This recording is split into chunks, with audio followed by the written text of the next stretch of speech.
ನಮಸ್ತೆ ಟಿವಿ 20 ಕನ್ನಡ ವಾಹಿನಿಗೆ ಸ್ವಾಗತ. ಮಾಜಿ ಭೂಗತ ದೊರೆ ಮುತ್ತಪ್ಪ ರೈ ಅವರ ಪುತ್ರ ರಕ್ಕಿ ಮೇಲೆ ಗುಂಡಿನ ದಾಳಿ ನಡೆದಿರುವ ಘಟನೆ ಬಗ್ಗೆ ಗೃಹ ಸಚಿವರು ಆದ ಡಾಕ್ಟರ್ ಜಿ ಪರಮೇಶ್ವರ್ ಪ್ರತಿಕ್ರಿಯೆ ಕೊಟ್ಟಿದ್ದಾರೆ. ಸದಾಶಿವನಗರದಲ್ಲಿ ಮಾತನಾಡಿದರು. ರಿಕ್ಕಿ ರೈ ಮೇಲೆ ಅಟ್ಯಾಕ್ ನಡೆದಿರುವ ವಿಚಾರ ನನಗೆ ಗೊತ್ತಾಗಿದೆ. ರಾತ್ರಿ 1 ಗಂಟೆಗೆ ಈ ಘಟನೆ ಜರುಗಿದ್ದು ಪೊಲೀಸರ ಬಳಿ ಈ ಬಗ್ಗೆ ಹೆಚ್ಚಿನ ಮಾಹಿತಿ ಕೇಳಿದ್ದೀನಿ ಎಂದಿದ್ದಾರೆ.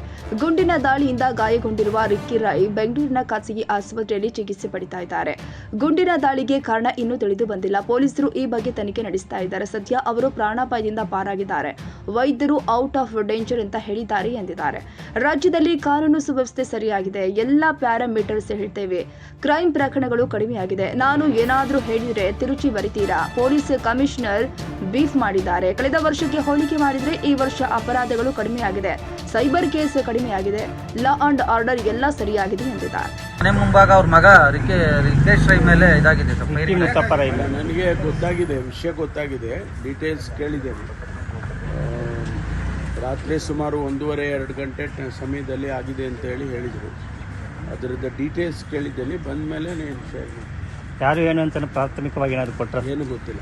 ಫೈರ್ ಆಗಿರೋದು ಗೊತ್ತು, ಇಂಥವ್ರ ಮೇಲೆ ಫೈರ್ ಆಗಿದೆ, ಅವ್ರನ್ನ ಮಣಿಪಾಲ್ ಆಸ್ಪತ್ರೆಯಲ್ಲಿ ಅಡ್ಮಿಟ್ ಮಾಡಿದ್ದಾರೆ ಅಂತ ಹೇಳಿ. ಔಟ್ ಆಫ್ ಡೇಂಜರ್ ಹೇಗಿದೆ? ಔಟ್ ಆಫ್ ಡೇಂಜರ್ ಅಂತ ಹೇಳಿದ್ದಾರೆ. ಸೊ ಫರ್ದರ್ ಡೀಟೇಲ್ಸನ್ನು ಕೇಳಿದ್ದಾನೆ. ಅವರು ಈಗಾಗಲೇ ಅಲ್ಲಿ ಪೊಲೀಸ್ನವರು ಅಲ್ಲಿ ಎಲ್ಲ ಎಕ್ಸ್ಟ್ರಾ ಕೋರ್ಸ್ ಎಲ್ಲ ಹಾಕ್ಕೊಂಡು ಅಲ್ಲಿ ತನಿಖೆ ಮಾಡೋದಕ್ಕೆ ಎಲ್ಲ ಪ್ರಾರಂಭ ಮಾಡ್ತಾ ಇದ್ದಾರೆ. ಬಂದ ಮೇಲೆ ವಿಚಾರ ಬಂದ ಮೇಲೆ ಕಾನೂನು ಸುವ್ಯವಸ್ಥೆ ಬಗ್ಗೆ ಪದೇ ಪದೇ ಮಾತನಾಡ್ತಾರೆ. ಈ ಥರದ ಫೈರಿಂಗ್ಗಳಾದಾಗ ಮತ್ತೆ ಮುನ್ನಲ್ಲೇ ಬರ್ತದೆ ರೀ. ನಾನು ಏನಾದರೂ ಹೇಳಿದ್ರೆ ನೀವು ಅದನ್ನು ತೀರ್ಚಿ ನಿಮಗೆ ಬೇಕಾದಂಗೆ ಬರ್ಕೊತೀರಿ, ಗೊತ್ತಾಯ್ತಾ? ನಮಗೆ ಇವತ್ತು ಈಗ ತಾನೇ ಬೆಳಿಗ್ಗೆ ನನಗೆ ಕಮಿಷನರು ಬ್ರೀಫ್ ಮಾಡ್ತಾಯಿದ್ರು. ಎಲ್ಲ ಪ್ಯಾರಾಮೀಟರ್ಸ್ ಏನಿದೆ ಅದೆಲ್ಲ ಕಡಿಮೆ ಆಗಿದೆ. ಕಳೆದ ವರ್ಷಕ್ಕೆ ಹೋಲಿಕೆ ಮಾಡಿದರೆ ಎಲ್ಲ ಕಡಿಮೆ ಆಗಿದೆ, ಇನ್ಕ್ಲೂಡಿಂಗ್ ಸೈಬರ್ ಕೇಸಸ್ಸು ಕೂಡ ಕಡಿಮೆ ಆಗಿದೆ. ಲಾ ಆ್ಯಂಡ್ ಆರ್ಡರು ಸರಿ ಇಲ್ಲ ಅಂತ ಅಂದರೆ ಯಾವ ಆಧಾರದ ಮೇಲೆ ಹೇಳೋದು? ಅದನ್ನು ಹೇಳೋರು ಕೂಡ ಯೋಚನೆ ಮಾಡಿ ಹೇಳಬೇಕು. ಜಾತಿಗತಿ ವಿಚಾರವಾಗಿ ಸರ್ ಸಾಕಷ್ಟು ಚರ್ಚೆಗಳು ನಡೀತಾ ಇದ್ದಾವೆ ಸರ್. ಪ್ರಮುಖವಾಗಿ ಈ ಕ್ಯಾಬಿನೆಟ್ಟಿನ ಮುಂದೆ ಕ್ಯಾಬಿನೆಟ್ ಹೋಗಿದೆ ಸರ್. ಅಂದರೆ ಎಲ್ಲರಿಗೂ ಅಭಿಪ್ರಾಯ ಮಂಡಿಸೋಕೆ ಅವಕಾಶ ಸಿಕ್ಕಿಲ್ವೇ ಇದೆ ಸರ್? ಎಲ್ಲರಿಗೂ ಅವರವರ ಅಭಿಪ್ರಾಯ ಹೇಳಬೇಕು ಅಂತ ಹೇಳಿದ್ದಾರೆ. ಕೆಲವರು ಚರ್ಚೆಯಲ್ಲಿ ಭಾಗವಹಿಸಿದ್ರು. ಮೊನ್ನೆ ನಾವೆಲ್ಲ ಚರ್ಚೆ ಮುಂದುವರೆದಿದೆ. ಅವರವರ ಅಭಿಪ್ರಾಯಗಳನ್ನು ತಿಳಿಸ್ತಾರೆ. ಆಮೇಲೆ ಒಂದು ಅಭಿಪ್ರಾಯ ಸರ್ಕಾರ ಒಂದು ತೀರ್ಮಾನವನ್ನು ತಗೊಳುತ್ತೆ. ಎಲ್ಲರ ಅಭಿಪ್ರಾಯ ಕೇಳಿದ ಮೇಲೆ ಸರ್ಕಾರ, ಮುಖ್ಯಮಂತ್ರಿಗಳು ಒಂದು ತೀರ್ಮಾನವನ್ನು ತಗೊಳುತ್ತೆ. It is going to be a cabinet decision, ಇಂಡಿವಿಜುವಲ್ಸ್ದಲ್ಲ, ಮುಖ್ಯಮಂತ್ರಿಗಳದ್ದು ಅಲ್ಲ. ಇದು ಕ್ಯಾಬಿನೆಟ್ ಡಿಸಿಷನ್ ಆಗುತ್ತೆ. ಪ್ರತಿಪಕ್ಷಗಳು ಕೂಡ ತೀವ್ರ ವಿರೋಧ ವ್ಯಕ್ತಪಡಿಸ್ತಾ ಇದೆ. ಎಲ್ಲ ಕೂಕಂ ಬರ್ಸಿದ್ದಾರೆ ಅಂತಲೇ ಹೇಳೋದು. ಅವರು ಹೇಳೋದು ಹೇಳ್ತಾ ಇರ್ತಾರೆ. ಅವರ ಟೀಕೆ ಟಿಪ್ಪಣಿಗಳನ್ನು ಗಮನಿಸಿದ್ದೇವೆ ನಾವು.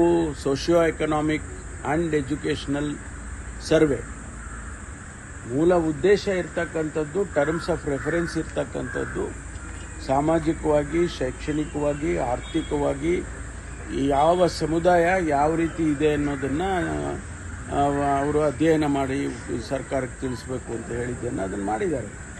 ಆ ಮಾಡುವಾಗ ಸ್ವಾಭಾವಿಕವಾಗಿ ಯಾವ ಸಮುದಾಯ ಎಷ್ಟೆಷ್ಟು ಇದೆ ಅನ್ನೋದನ್ನು ಕೂಡ ಅವರು ಅಂಕಿಅಂಶಗಳನ್ನು ತಗೊಂಡಿದ್ದಾರೆ. ಅದನ್ನು ಸರ್ಕಾರಕ್ಕೆ ಕೊಟ್ಟಿದ್ದಾರೆ. ಅದರ ಮೇಲೆ ಚರ್ಚೆ ಆಗ್ತಾ ಇದೆ. ಅದನ್ನು ಅಂತಿಮವಾಗಿ ಸರ್ಕಾರ ಅದನ್ನು ಒಪ್ಪಬೇಕು. ಒಪ್ಪಿ ಅದಕ್ಕೇನು ತೀರ್ಮಾನ, ಮುಂದಕ್ಕೆ ಕಾರ್ಯಕ್ರಮಗಳು, ಯೋಜನೆಗಳು ಅವುಗಳನ್ನೆಲ್ಲ ಮಾಡಬೇಕು. ಸರ್, ಈಗ ಒಕ್ಕಲಿಗ ಮತ್ತು ಲಿಂಗಾಯತ ಸಮುದಾಯಗಳು ಈ ಅಂಕಿಅಂಶಗಳನ್ನೇ ಕನ್ನಡಿಗರ ಮೆಚ್ಚಿನ ನಿಮ್ಮ ಟಿವಿ 20 ಕನ್ನಡ ವಾಹಿನಿ ಇದೀಗ ಟಿವಿಯಲ್ಲಿ ಲಭ್ಯ. ಕರ್ನಾಟಕ ಮತ್ತು ದೇಶ ವಿದೇಶದ 360 ಡಿಗ್ರಿ ಸುದ್ದಿ ವಿವರವನ್ನ ಪಡೆಯುವುದಕ್ಕೆ ಟಿವಿ 20 ವಾಹಿನಿಯನ್ನು ಲೈಕ್ ಮಾಡಿ, ವಿಡಿಯೋಗಳನ್ನು ಶೇರ್ ಮಾಡಿ, ಕಮೆಂಟ್ ಮಾಡಿ, ಸಬ್ಸ್ಕ್ರೈಬ್ ಮಾಡಿ. HCN ಕೇಬಲ್ 842 ನಂಬರ್ನಲ್ಲಿ ಹುಕ್ಕೇರಿ ತಾಲೂಕು ಹಾಗೂ ಸಂಕೇಶ್ವರದ ಸುತ್ತಮುತ್ತಲಿನ ಹಳ್ಳಿಗಳಲ್ಲಿ ಲಭ್ಯ.